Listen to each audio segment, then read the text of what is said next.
Hello and welcome to I'll Knit If I Want To. I'm Andrea Maury of Drea Renee Knits, and this is a little podcast where I try my best to answer some of your questions. Let's make sure that my camera's clean here. 1 second. Oop. Okay. So things look different, right? I am in my new studio and it's a hot mess, but I did paint it. This is actually a little dormer window, which I kind of love. And this is the only little dark part of my studio. The rest is all mint. And I am going to do a studio tour. I will say probably one of the most common questions I got back before we moved was, y'all really want to see a studio tour. But my old space just wasn't something I wanted to give a tour of. It was really tricky how I had to make things work. We were in a 120-year-old house. And in my studio, there was all of like 2 outlets. And I had 2 sewing machines and my computer and just all kinds. I have an electric ball winder. So the cords were everywhere. That was probably my main thing. I was like, there's no way to take a beautiful video of this space because there's cords everywhere. And there were some other funky things. I mean, it was an attic. It was great. It served me well for the past 6 years. But this space feels more reasonable for me to attempt to make it look nice. So my sweet mother helped me paint. It took us a day and a half. We painted the whole thing, including the ceilings, and I'm pretty tickled. I have been unpacking now since yesterday, which is why this video is going out later on a Friday, but I'm getting it done. But I will say my last studio was about twice as big as this one is. So right now I am playing Tetris, trying to figure out how to unpack. I have no idea where I'm going to put my loom. My loom is actually going to be the hardest thing because my loom's like the size of a piano, like an upright piano. So I don't know where I'm going to put that. And as you can probably hear, I'm still not completely better. This is week 5 of whatever it is, bronchitis, I guess. So anyways, I'm getting there. We are getting settled in. It feels so good to be here. It feels so good to be back in Michigan. And I'll be curious to see if this is where I record from. Will this be my new little podcast space? I have another spot. I have one other window. I do like to record next to a window. But like nothing's on the walls yet. It is all freshy fresh. So I will do a studio tour. It's probably going to be a couple weeks till I can actually figure this space out, because that's the tricky part, right?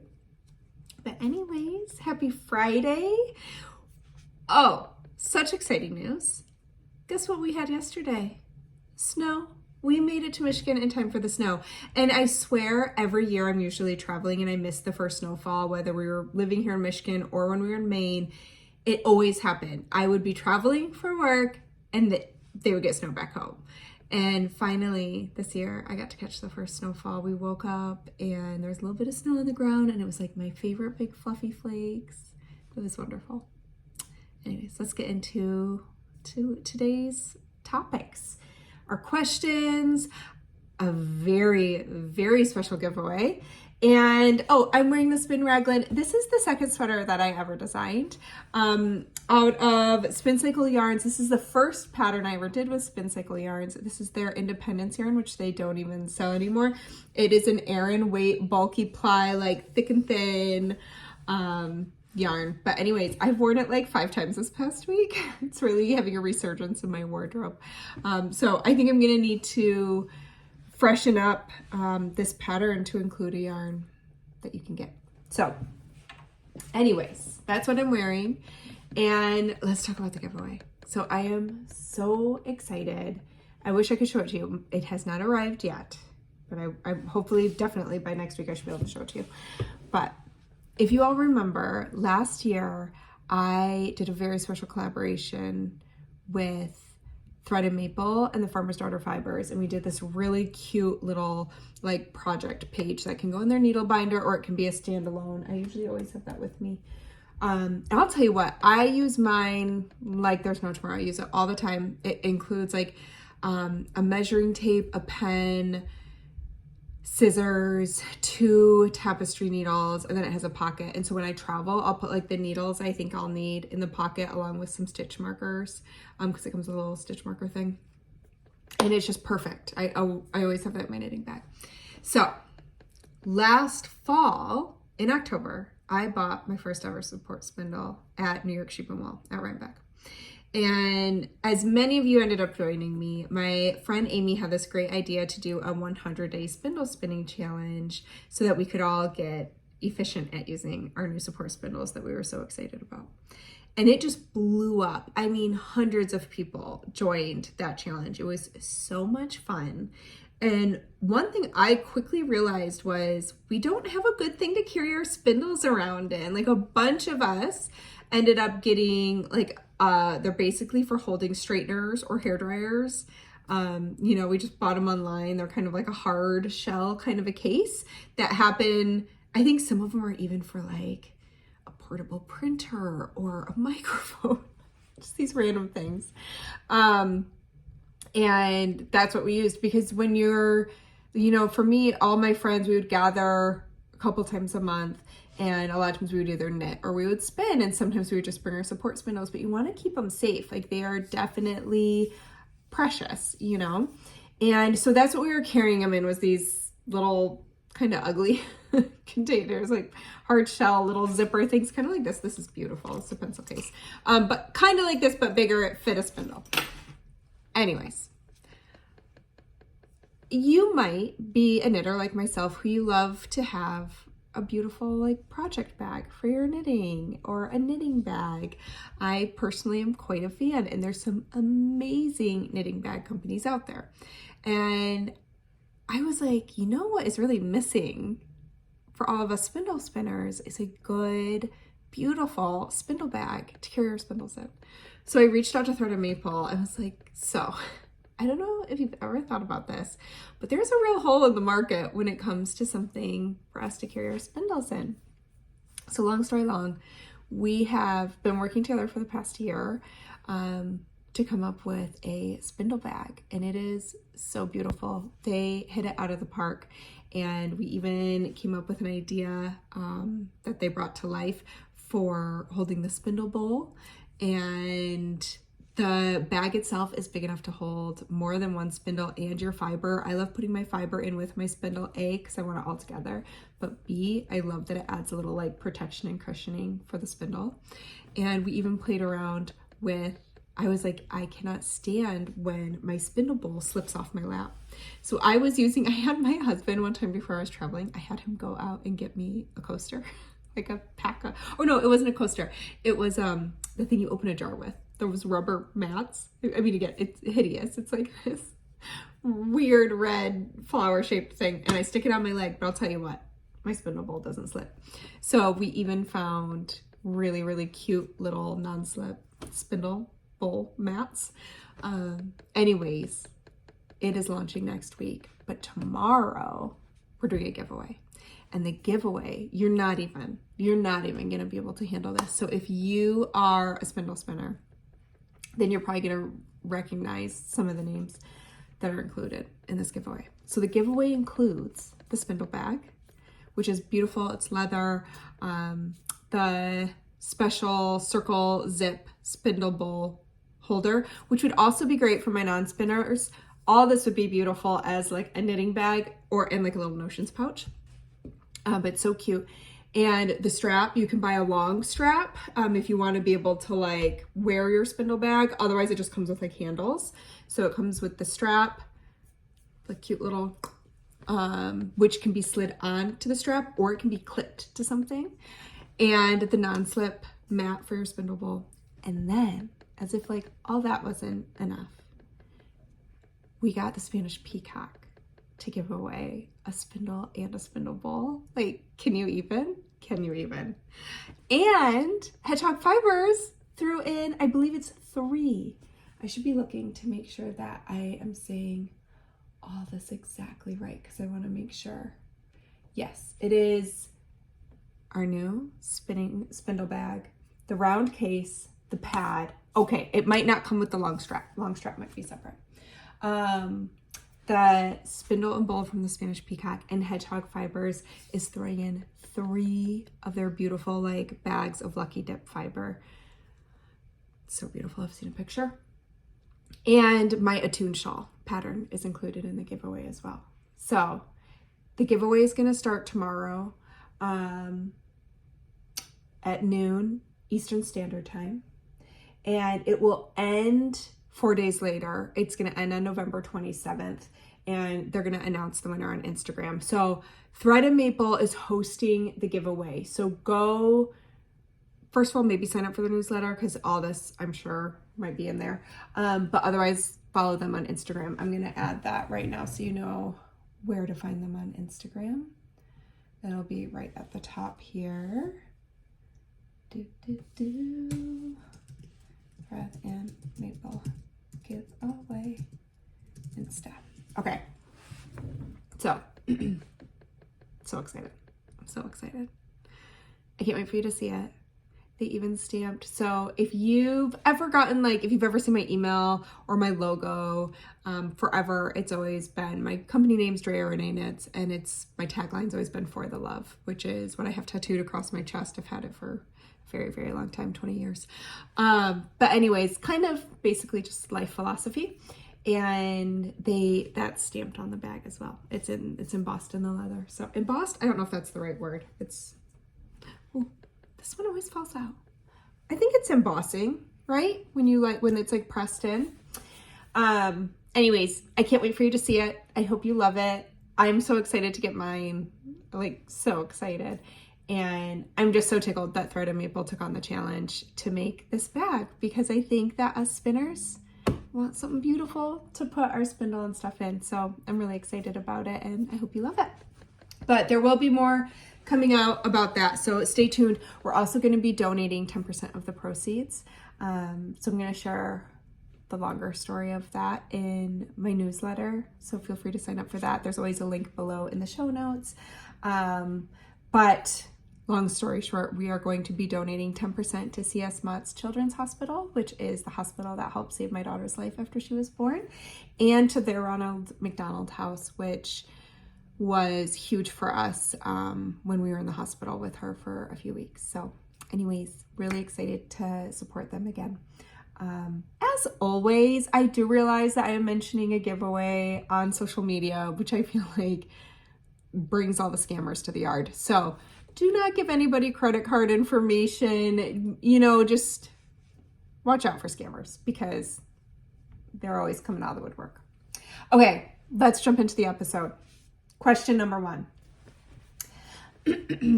The striped sweater. I've split for the sleeves in a minute and am a few inches down from the body of my sweater. And when I tried it on to check for fit, I noticed that my upper chest bust area has a bump with extra fabric. I'm between 2 sizes, and trying to land in the middle, I added 2 increases to the first increase round, and then have done all other increases the same. So I guess I would need a little clarification there. You're saying, I don't know if you're saying that you added 2 increases to the first increase round and then continued to do that to all the other increases, or if you only added 2 extra stitches to the first increase round, because that would only change the sweater size by a quarter or half an inch. Not even, it probably a quarter inch. So just adding 2 extra stitches wouldn't really change the size of the sweater. So I'm a little confused there. I don't know if you continued to add 2 extra stitches throughout through every increase round. Maybe that ended up giving you an extra inch or something. But anyways, the question is this the reason why it's so bulky? Is it possible this will reduce once I add sleeves? Or maybe a better question is, what's the best way to pick a size for a top-down raglan sweater as a smaller chested person? And do I need to go back and start over? Okay, so first of all, a couple things. The striped sweater is actually a round yoke, not a raglan. But as far as picking a size, the advice can stay the same, which is if you have a sweater in your closet that you like and that fits you well, go measure that sweater And then look at your schematic and try and find a size that most closely resembles the sweater that you already really like the fit of. The one exception to consider is, generally speaking, if it is a store-bought sweater, they use knitting machines and sometimes their yarn is as thin as a thread. They tend to be much lighter weight yarns that are used in a ready-to-wear sweater compared to what we may be knitting with. So if you're knitting a sweater that has significantly thicker yarn than what the sweater was knit with that you measured, that you love, take into account that the yarn itself will take up a little more space around your body. And so you want a little more ease with that sweater, with the heavier weight sweater. But it is a great starting point to try and figure out which size fits you best. I do feel strongly about never completely judge how a sweater's fitting until you've added sleeves in the body, because the fact of the matter is, especially sleeves, they pull open this whole part. They're gonna pull it down to where it needs to sit. Before we add sleeves, what happens is when we try on a sweater, it tends to kind of do this a little bit until we add those sleeves. And then the sleeves kind of pull down and help the fit of the yoke of the sweater. So sleeves will help. One thing you could try doing is adding your sleeves and trying it out again before continuing the body. That sweater has more positive ease in it. As long as you are within the ease range, then I think you're gonna be fine. But if you're feeling like it's too big, like if you're doing you keep setting it down. Like, again, I don't know how many stitches you ended up adding at the end of the day. Again, 2 stitches wouldn't really change the size of the sweater. But if you did 2 stitches every single increase round, well, then it could. So one option would be, if it is just feeling too big, I would say tear it out and just drop down a size and don't fiddle with the stitch counts, knit it as written. But the other thing I will say too, which can be tricky, is when we try on a sweater that is on the needles, regardless of if you keep it on needles to try it on or you put it on a barber cord or even waste yarn, what happens is the stitches just tend to kind of bunch in certain areas, or it's not really enough width to perfectly lay out the sweater how it will look once it's longer and has ribbing. Like, it's distorted on whatever waist yarn, barber cord, or knitting needle we have it on as we try it on. So do kind of look at the edge and be like, okay, is this doing something weird because it's on a cord that's making the fabric sit funny, where when that needle's out of there, or that barber cord's out of there, I've knit it to its length, it's going to pull down a little more, and the ribbing is also going to help tighten up that shape a little bit. And again, blocking, all those things will change it to a degree, but trust your intuition. If it's feeling too big, it might be too big, and you might want to just restart now instead of finishing the whole sweater. And so, yeah, I would definitely not add in those extra stitches. If you ended up adding quite a few extra stitches and you're like, yeah, it gave me 1 or 2 extra inches, you could also, because what size? I don't think you said you were between sizes 2 and 3. So to try and land in the middle. So I'm guessing you cast on a size 2 and then tried to add stitches so that you were in the middle of 2 and 3. So I would maybe start over and just knit the straight 2 and see how that works out for you. All right. And I will say, personally, I think round yoke sweaters generally do better with less ease, positive ease, than some of the other styles. Like drop shoulders, I can wear quite a bit of positive ease. I mean, I have a drop shoulder sweater that is over 22 inches of positive ease on me, and I love it. But something like a round yoke, I find my happy place is in 0 to 6 inches. I don't generally ever go above 6 inches in a round yoke. And I think 4 inches tends to be like a good sweet spot. So remember that ease is a range. So for the strip setter, you don't have to do a full 6 inches. You can definitely go down a bit. Okay. Question number 2. I've recently started knitting again and I'm experiencing neck pain. How do you manage all the knitting work you do and avoid this problem? So I personally have never dealt with neck pain, but I'm guessing what's happening is that you're really looking down while you're knitting.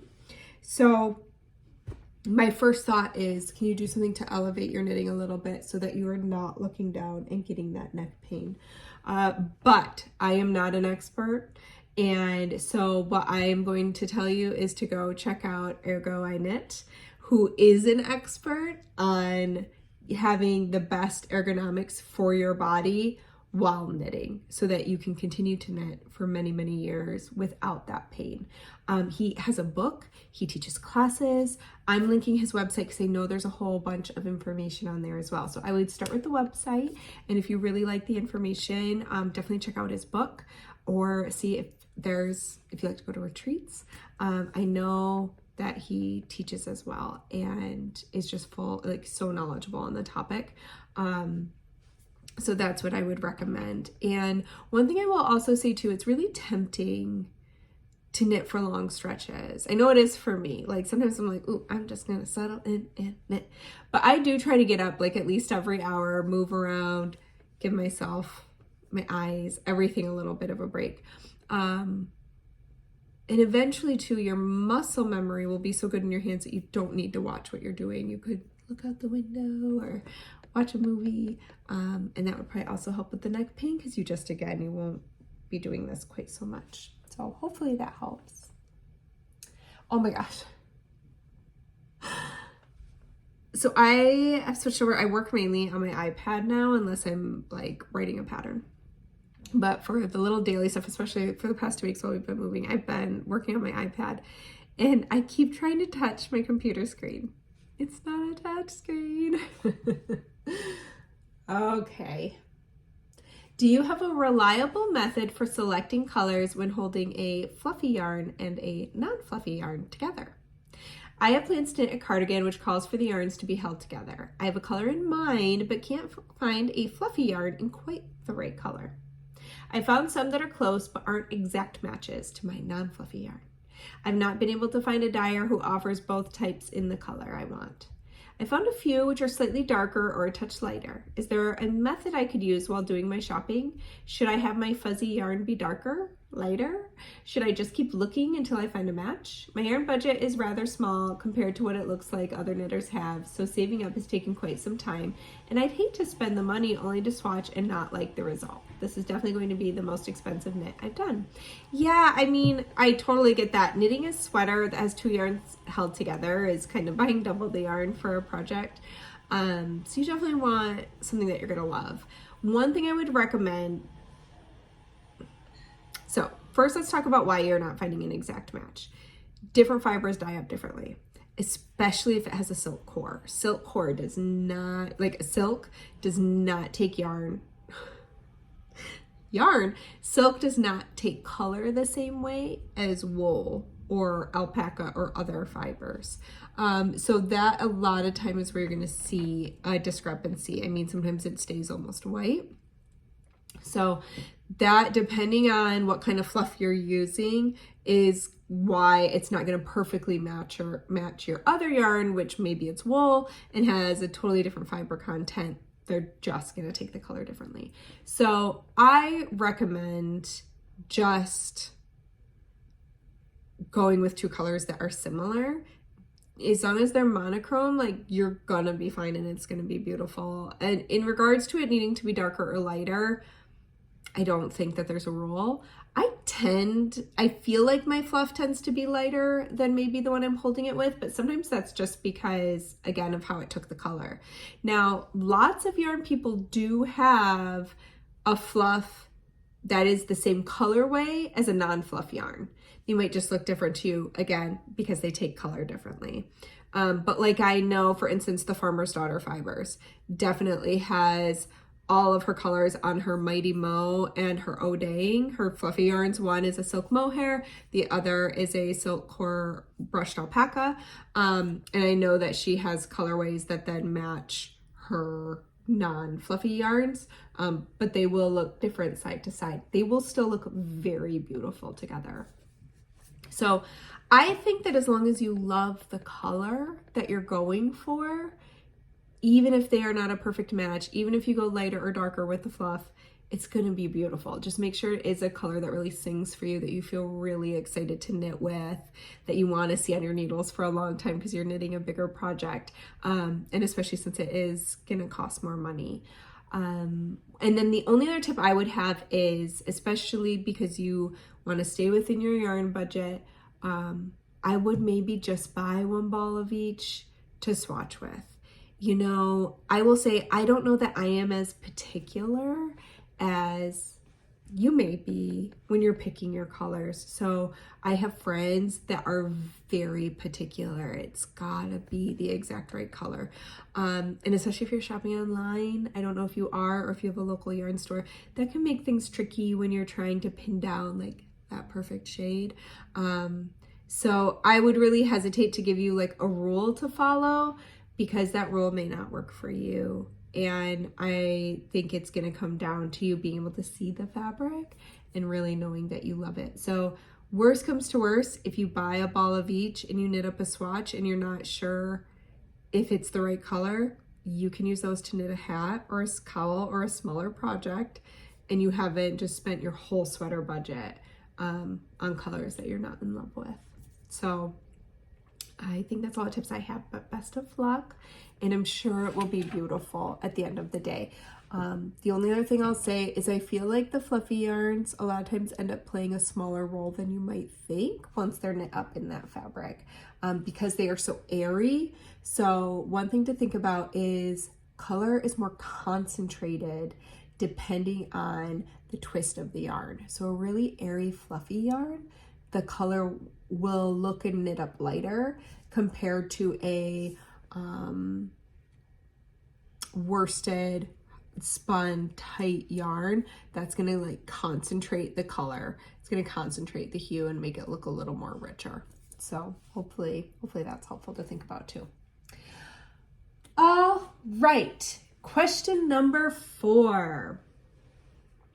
Let me get the questions in the middle, so I'm just looking for it. Okay, got it. I've done a fair amount of research and business planning, and as someone who is now seriously considering opening up a local yarn and notion shop in my neighborhood, which would be a major career shift, I wonder, do you have suggestions on what it takes to be successful in the LYS space? In your professional opinion, are there commonalities among all or most of the best shops? Any things that you see folks doing that are mostly misses, things to avoid? Anyway, thank you for putting yourself out into the world. Oh, thank you. Okay, so I'm going to preface this by saying I'm not in the LYS industry. So I would definitely reach out to some other shop owners.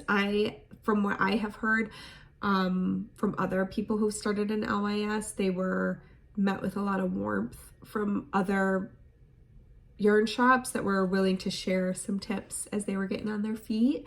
So especially for the business side of things. But here's why I did pick this question, because I sometimes wonder if yarn shop owners know this. As someone who is around a lot of knitters when I'm out teaching, I do hear people talk a lot about their experiences at yarn shops. And so here is what I will say. Your customers listen. They hear what you're saying in your yarn shop. They also, I think what I hear people talk about the most is whether or not they felt welcome and supported by their local yarn shop.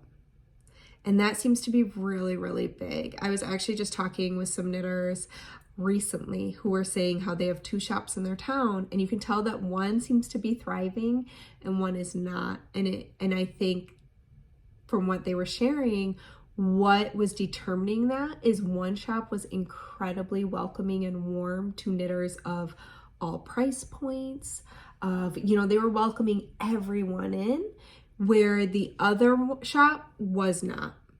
And they just didn't feel as supportive of their local knitting community. So I just think that what a lot of people do want in a yarn shop, they want a place that they feel like they could go and stay for an hour and knit and look at the yarn and touch the yarn. And they want it to be a warm space where they feel like they belong. So I think that's kind of the crux of it. From what I've just heard knitters chat about, is they've definitely talked about if they felt welcome or not. Besides that, because I'll even expound on that a little bit, and just I also think that it leads to loyalty. You know, like one knitter was saying how they went in and the yarn was so helpful with the project they were working on, and so now they were like, so I always I prioritize purchasing my yarn through them because they've been so helpful and great along the way. So but yeah, and then outside of that, I guess just making sure your stock is what the people want, but I can't really speak to that because I've never owned a yarn shop.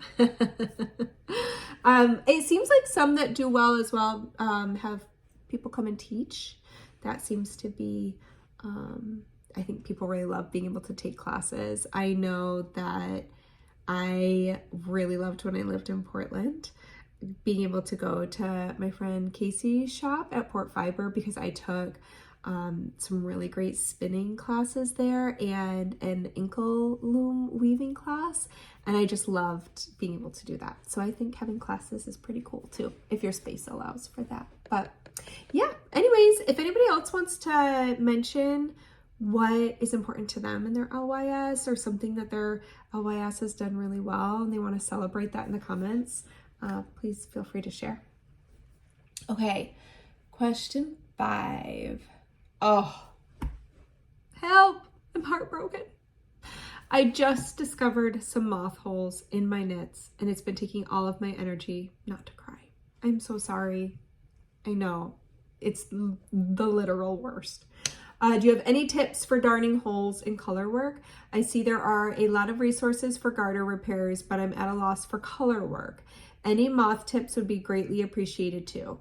I mistakenly thought I was immune living in a recently built apartment building.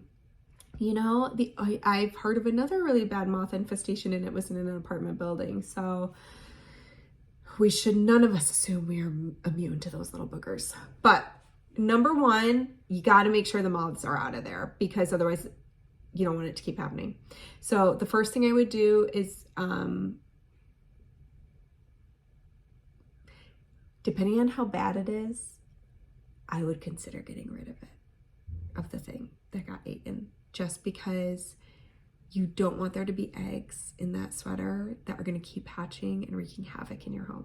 I know that may not be what you want to hear, and you do you, but for my own peace of mind, we found a sweater of my husband's that had some holes in it, and it was very stressful and scary. And I did get rid of it because I was like, I cannot have an infestation in my home. This is my business. Thankfully it was kind of, he doesn't wear his sweaters like I do, and so it was one that was tucked in the back of the closet. But so first you want to go through the steps of making sure the moths are gone. So if you're not going to get rid of anything that has a hole in it, absolutely put it in your freezer and leave it in your freezer, I would say for like 2-3 days. Take it out for a day and then put it back in, because from what I've read, there's different life cycles, and so you want to be able to treat each of them.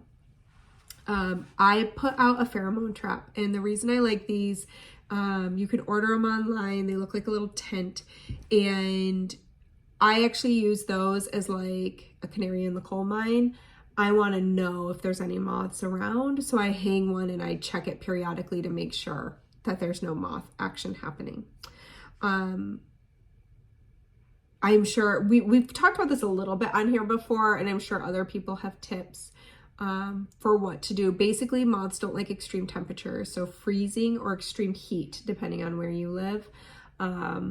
And another good thing to do in the future is, if you can, take your stuff outside on a warm, sunny day, air it all out, leave it all out there, because they don't like that. They like dark places.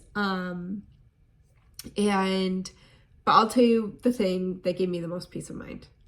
I actually found, so when I was living in Maine, I found a green pest solution that was safe for kids and animals once it was dry, and they included wool moths. And I ended up having them treat any area where I was going to be storing yarn fiber or sweaters. And the peace of mind that gave me was huge because I felt so overwhelmed by the fear of these things. So I do think it's really worth looking into your area and seeing if anything like that exists, because I wish somebody had told me, because I would have done it as prevention just straight from the get-go. I'm hoping to find something here in Michigan because it just gives me peace of mind. But I also did talk pretty extensively with the pest control about what can I do. I just want to make sure I'm doing the right thing to avoid this situation. So I have, a lot of companies will even ship like yarn or fiber in like the big Ziplocs. So I always keep those. And I store all of my yarn. I now even store all my sweaters in there, in their own bags, my fiber. So I have everything in their own bag, and then I have it all in a bin. And what the pest control told me, he's like, you know, it's perfect because they're not going to have access to what they need then. They don't have food, water, and air when they're stuck in like a bag and a bin, etc. They said really the best thing is if you can get those vacuum sealed bags, but I don't love the idea of compressing my yarn, knits, or fiber for long periods of time. And I use all my stuff. So like, that's just not super realistic for me. But if you have anything that you're going to put into deep storage, even for a season, that might be really worth it. Like if you're somebody who's like, I don't get into my sweaters for half the year, then I would wash them. Always put them away clean too, because that can be what is attracting the moths, is skin cells, sweat, stuff like that that's left behind in your sweater. Even when it seems clean, that stuff just sheds off our body and remains. So always put your woolens away clean, and then put them in individual bags. And the other reason for doing the individual bags instead of everything in one is if something got in there, or maybe something's already in there, depending on if you've gotten rid of everything, it's trapped in the bag. You know, you're isolating it to one spot instead of having it get everywhere. So anyways, I hope some of those tips help. Breathe, go for a walk.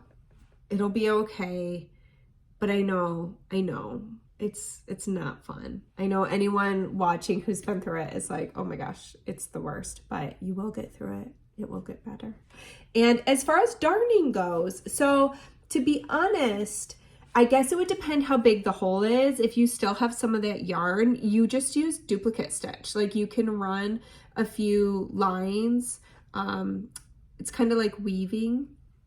You can put a few horizontal lines and then do duplicate stitch to try to repair it. If it were me, I would probably just do like a solid patch of duplicate stitch.